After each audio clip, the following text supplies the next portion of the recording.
后面这一句纯粹是赵公明自己给加上去的，为了给自己老弟撑腰，也是在暗自警告燃灯道人。海神老弟人脉很广，不只是有人教圣人老爷庇护着他截教也在护着，你小心着点啊！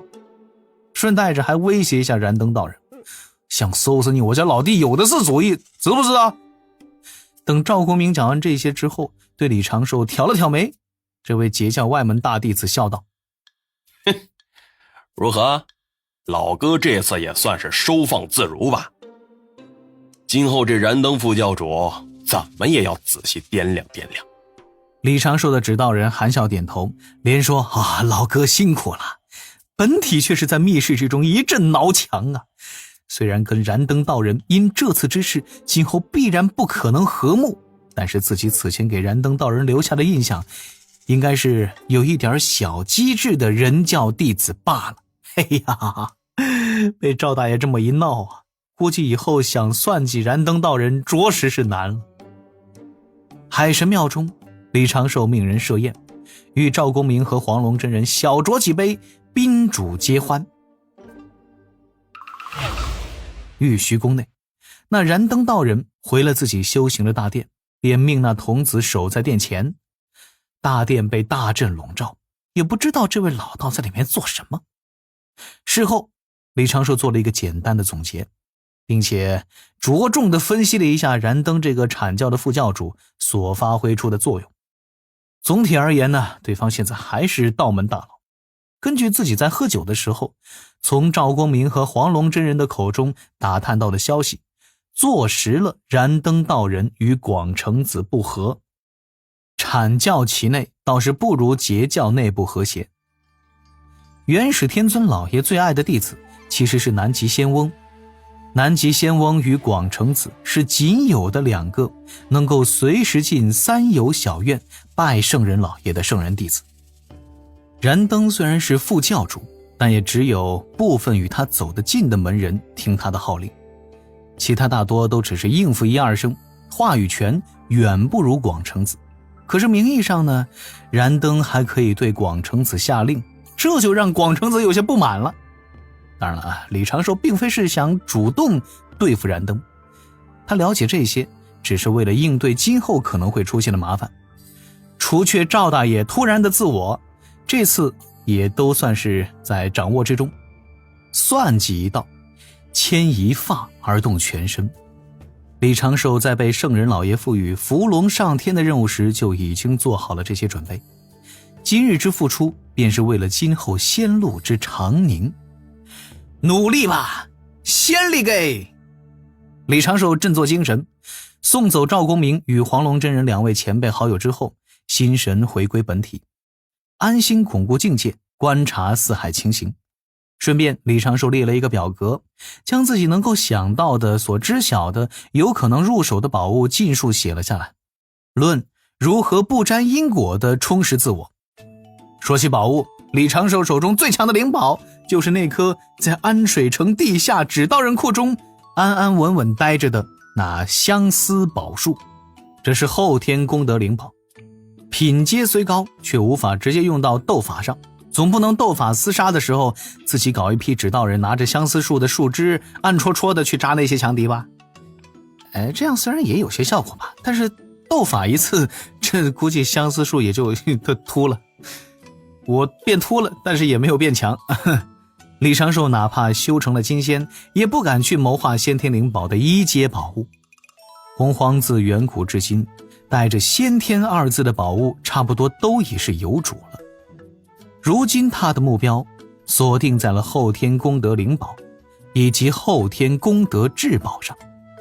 这般功德灵宝、功德至宝并非是简单的注入香火功德就能够炼制而成的，必须是参与过天地大事，承受过天道之力，被天道降下功德滋润，才能称之为后天功德至宝。天庭栽培相思树的方式其实算是比较浪费，毕竟天庭就是天道代言人，玉帝陛下相当于是家里有功德矿，李长寿没有办法效仿。李长寿仔细的推算，根据自己前世所知今生听来的传闻，整理出的后天极品宝物倒是真的有不少。后天宝物首推人道之宝，轩辕皇帝3件套之首崆峒印。这宝物乃是阐教大能炼制，为人皇卫器，威力据说不在广成子的拿手法宝翻天印之下。只不过崆峒印的主要作用是镇压人族大运，牵扯因果太大了。李长寿沉吟几声，将这密密麻麻的表格上牵扯因果巨大的宝物尽数划掉，像什么大禹九鼎啊、开山斧啊、神农万灵鼎、伏羲八卦盘、燧人钻木木锥等等等等。而后李长寿又划掉了一批列表中明显已经有主的宝物，比如什么开天珠、碧地珠、混元宝珠、戳木珠、日月珠、火龙镖、鹿魂幡，都已经是别人家的灵宝了。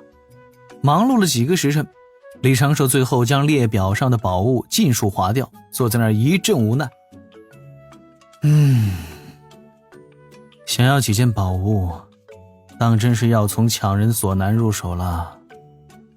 李长寿又穷思苦想，提笔不断地写下又一批新的宝物，使自己比较中意，入手难度相对较低，且所知持有人并不难对付的。很快李长寿写下了几件宝物的名称，思索推演了半天，又将宝物划掉。牵扯因果都不小，要承受的风险也不小，想要充实自己当真是不容易啊。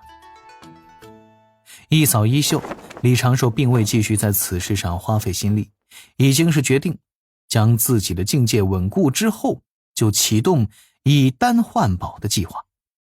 哪里有什么送上门来的机缘呢？还不都是自己去筹谋算计？老君传授的丹道成了自己最大的依仗，稍后若自己能够炼制出6品之上的灵丹，也不愁没有宝物送上门了。有钱能使鬼推磨呀。钱？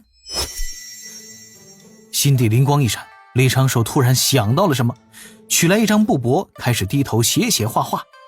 李长寿很快就来了精神，眼底一阵发光，将这布帛挂在墙上。那是一对铜钱，生着小翅膀，而在铜钱旁边标注着密密麻麻的讯息。落宝铜钱，刚好就是赵大爷命里的煞宝，此时大概率是尚未出世，流落于某处。想要搞这个东西，自己的指导人实力现在已经明显不够用了，必须要让指导人有较大的实力提升，才能让本体稳坐泰山，规避风险。不敢说让指导人拥有金仙的实力，自己最起码要操控指导人可以远程重伤普通金仙境。提前开始升级神通吧。李长寿吸了一口气，低头取出一堆灵树树浆纸，开始写写画画，刻画禁制，施展神通。几天之后，小琼峰上突然有了一股剧烈的灵气波动，但是这个波动来得快去得也快，无人察觉。几个呼吸之后，在渡仙门山门西北方向800里，一朵蘑菇云升腾而起，强烈的灵气化作冲击波，远远荡开，将渡仙门护山大阵吹的是一阵晃动。渡仙门3大金仙高手也被惊动了，立刻带了几位长老前去查看。就在爆炸的中心点，一座荒山消失不见，取而代之的是一只大坑，坑底已经有灵泉喷涌，地脉被直接炸碎。而与此同时，某个搞指导人不小心搞炸了的渡仙门不知名的原先小弟子，已经偷偷地溜回了山门附近，坐在一处密林的地下打坐调息。妖兽啊，只差一点这小琼峰就要没了。哎呀，果然神通魔改也有天花板，天道老爷也不允许我搞出半步金仙的纸人。此前的纸人按理论来说根本不可能爆炸呀。罢了，一次实验结果具有偶然性，反正是出来了，多搞几次试试。于是接下来的2-3个月里面，渡仙门方圆数千里内发生了20多起灵爆事件，每次还都是发生在半夜夜深人静的时候，动静奇大，毫无征兆。所以呢，就导致了一件事，找九巫师伯求购雄心丹者一时激增。后来呢，堕仙门某位急于充实自己的不知名金仙暂停了自己的神通研究。是谁呢？是忘情上人与江林儿喊上了齐元，师徒3人齐齐去往南赡部洲收徒去了。道理咱都懂，但是去接师伯的转世身回山而已，怎么搞出这么大的阵仗？表面上一个金仙，3位天仙，外加1名真仙，1名表面元仙，1名浊仙，还有一个凑数的归道境弟子，也就是忘情上人、江林儿、911、99、有情玄雅、李长寿、齐元老道、小灵娥。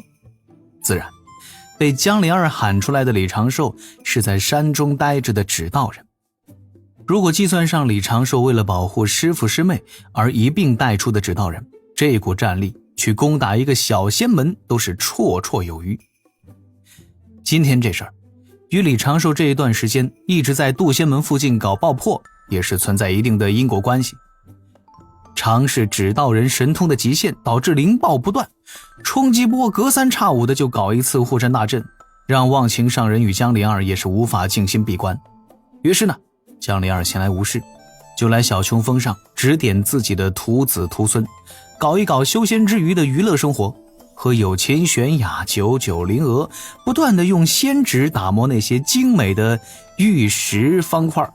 哎呀，几轮麻将搓下来，99问了一句：师娘，咱们啥时候去接那谁回来啊？江灵儿眨了眨眼，一句择日不如撞日，就把小琼峰上这些仙子老道都给喊了出来，只留了熊林丽在山中看守灵兽圈。这个他比较合适。顺便江灵儿还推翻了自己此前制定的计划，让齐元老道直接去面对此事，也多多少少能有一些参与感。此时向南去的2朵白云上，正是截然不同的2个氛围。前面的白云上，忘情上人负手而立，身后站着一脸紧张的齐元老道，以及低头沉思装深沉的李长寿。后面的那一朵稍微大一些的白云上，莺莺燕燕，笑语连连。标准仙子911在前方驾云，穷凶极恶小师祖，罪恶滔天9师叔，不知凶强兰陵娥，冰火双极有情玄雅。表面上正在那儿打牌玩乐，实际上却在不断的商量后续的安排。灵娥施展风雨咒，传声说着：让师父去直接见面，会不会对师父冲击太大了？这没办法，长痛不如阵痛，阵痛不如短痛。99轻哼了一声：这事到了这般地步，就必须快刀斩乱麻了。江灵儿点点头：你大你有理。有情玄雅静静地思索了一阵，轻声道：师叔祖，依弟子之见，倒不如在路上先告诉齐元师叔一声，免得到时出什么差错。江灵儿沉吟几声，又拉着几个人商量了一阵，最后定下了安抚齐元老道的无上妙法：放长寿。李长寿也是一阵无语，听罢师祖给自己的传声，扭头看脸后面云头上正齐齐挥拳给自己加油的师祖师叔师妹，李长寿也只能够抬手扶额，细细思量了。片刻之后，李长寿对着江灵儿传声叮嘱几句，江灵儿立刻点头答应，对着忘情上人笑着喊了一声：夫君君，过来指点下玄雅和灵娥修行之法。李长寿手臂上顿时满是鸡皮疙瘩，而前方一直负手而立高手风范的渡仙门金仙高手忘情上人王富贵闻言转身轻笑，脚尖轻点，身形飘去了后方的云朵。忘情上人笑道：这么多弟子面前，琳琳你也注意一下，莫要让弟子们取笑了。哎呀，这琳琳叫的是真亲切呀。忘情上人飞去了后面的云朵，齐元老道明显是松了一口气。等后面那朵云超过了齐元和李长寿师徒2人，江灵儿还得意地喊了一句：你们搞快点，我们去凡俗边缘等你们。这都是什么虎狼之词啊！等忘情上人将灵儿一行飞远，齐元老道总算是放松了下来，抬头擦了擦额头的冷汗。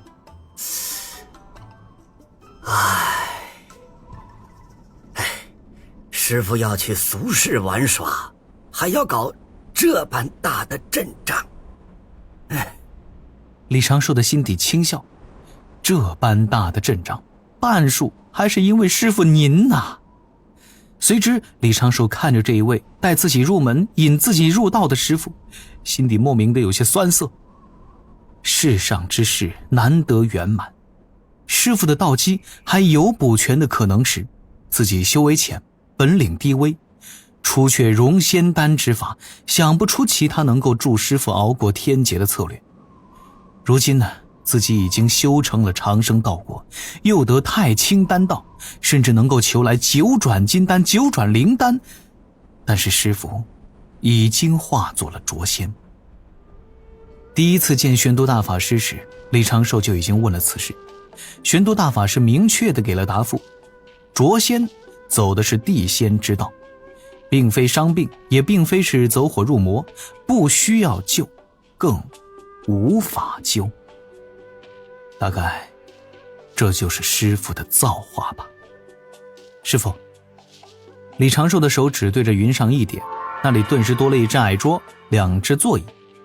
他自然不会凝云造物的神通，只不过是从储物法宝中拿出来东西罢了。李长寿又拿出了一只酒壶，整点儿。齐元老道皱眉，你师祖师伯祖就在前面，喝酒作甚？师父，弟子心有郁结，不知道该对谁言说。